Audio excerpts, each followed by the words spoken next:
It's been 4 years since Cleveland's plan to deal with climate change was created, and the document needs an update. But rather than city leaders deciding among themselves what's best for everyone, the Jackson administration is holding workshops asking neighborhood residents for input. IdeaStream's Elizabeth Miller went to a climate action workshop for people in the Central and Kinsman neighborhoods, and she's here to tell us more. Welcome back, Liz. Thanks for having me. Good to see you. So the Cleveland Climate Action Plan, start with what is it? Yeah, so this plan was created in 2013. It outlines 33 actions that have to do with reducing greenhouse gases, being more energy efficient, reducing waste, so general things like that. But when the plan was created, it was decided that every 4 years it gets an update. And so the city decided to look for input in Cleveland's neighborhoods by holding these workshops with Cleveland Neighborhood Progress. Bianca Butts of Cleveland Neighborhood Progress was part of this, and so she was at this weekend's workshop that I attended, and she talked to me about why the city wanted to go out into the community. This one area of climate resilience and sustainability, they really thought about the approach. They really wanted to make sure residents felt heard and that their voices were used in this plan. It's not just lip service. That's crucial to a lot of people. Don't just listen to me, listen to me. So the goal of these climate workshops then, what kinds of things has Cleveland Neighborhood Progress discovered?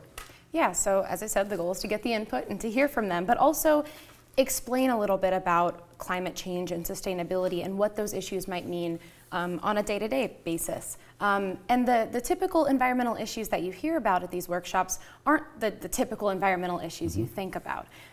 So they're all laid out the same way. First, the city representative explains some of the basics of climate change. What's the difference between weather and climate and stuff like that, and how Northeast Ohio has been affected. But then they take it out and they ask the residents, what are your priorities? What matters to you? And then the third part is everyone talks to each other. What issues do we have in our neighborhood? What solutions do we see? It's not just complaining, it's talking about the actual solutions.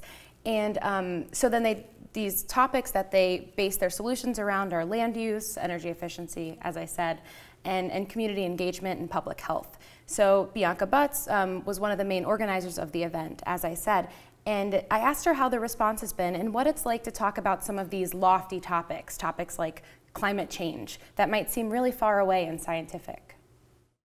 You see a little scrunched eyebrows and heads to the side and maybe some blank stares, but by the end of her portion of the presentation, I think there's a little bit more foundational understanding, but definitely by the end of the workshop, once we've gotten through, now they've got a little bit more personal connection to the overarching topics that may have initially seemed a little bit ambiguous, but now they're thinking about those topics in the context of their everyday life experiences.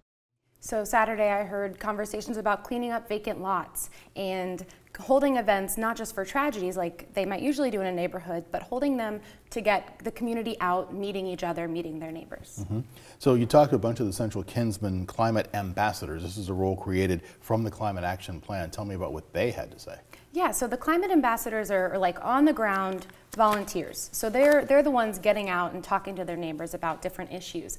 And so I met 3 of the climate ambassadors at Central Kinsman, and they include this woman here, Priscilla Fain, and she's in the white here, and what she does is she's talking to her neighbors. She has a web series, a video series, and she talks to her neighbors about energy saving tips and gives out energy saving light bulbs or storm window covers, and just kind of gets the conversation started right there on the ground. Other climate ambassadors are focused on trees and green space, gardening, and emergency preparedness, especially for the high number of seniors in the Central Kinsman community. And you said something else they try to do is get crowdfunding involved so that they can take care of them situations themselves. Yeah, so a part of the workshops is having IOB, which is in our backyard, and they have an IOB representative come and talk about starting a crowdfunding platform or crowdfunding like project. So some of the projects, there's a project for solar windows in different communities, and this is just like raising money for those kinds of things. Rain barrel workshops, stuff like that. And from these 11 workshops, 31 projects have come out of this or started. So they're looking for funding now, and the City of Cleveland also has a matching fund that's offered to some of these projects. Okay. You said that the big updates come every 4 years, but what's the next thing we're going to see on this level of updating? Yeah, so lots of updating. So there's going to be a wrap-up meeting in June that kind of looks at what input did we get from these meetings, and then how is that going to be implemented in the actual update, which we should see by the end of the summer. Mm-hmm. People know you do the Great Lakes reporting for 90.3 WCPN. Shipwreck announcement yesterday, so take a minute, tell me about this. Yeah, big deal, big deal. This group, Cleveland Underwater Explorers, might have found Lake Erie's oldest shipwreck. I say might have because they're not sure yet.